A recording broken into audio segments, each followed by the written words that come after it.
So we're going to talk about making your own baby apple puree or applesauce if you have some older toddlers in the house.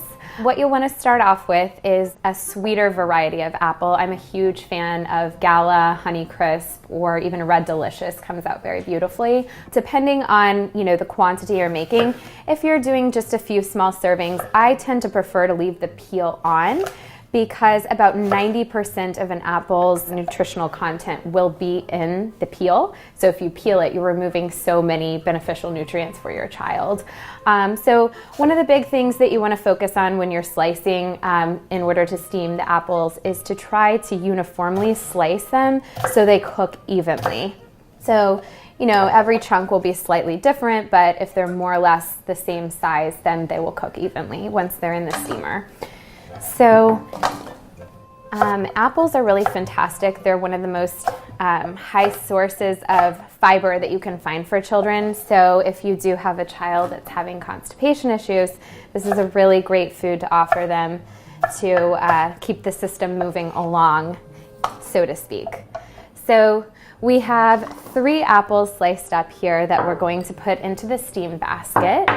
And the reason that I prefer to steam is that it will retain the most amount of nutrients for your child versus roasting or boiling.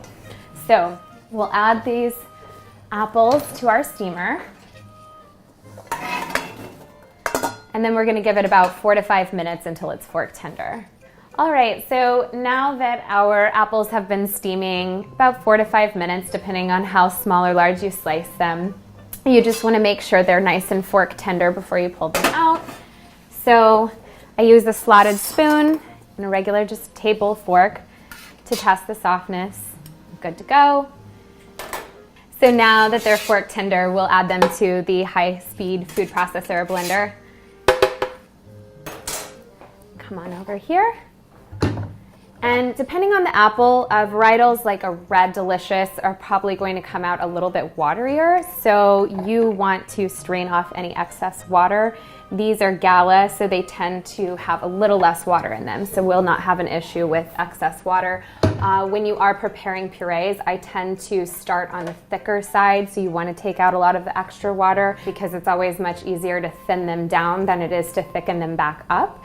And as your baby grows, they'll tend to prefer the thicker as opposed to the thin. So we'll just flip on the blender and blend about 20-30 seconds.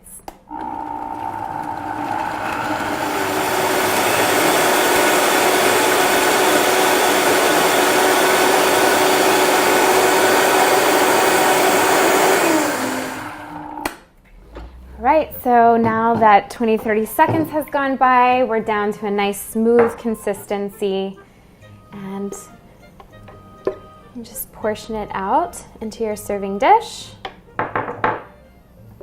And you're ready to go. One of my favorite things, especially during colder winter months, is to add a little bit of cinnamon. I think it's great to introduce babies to spices. The earlier the better.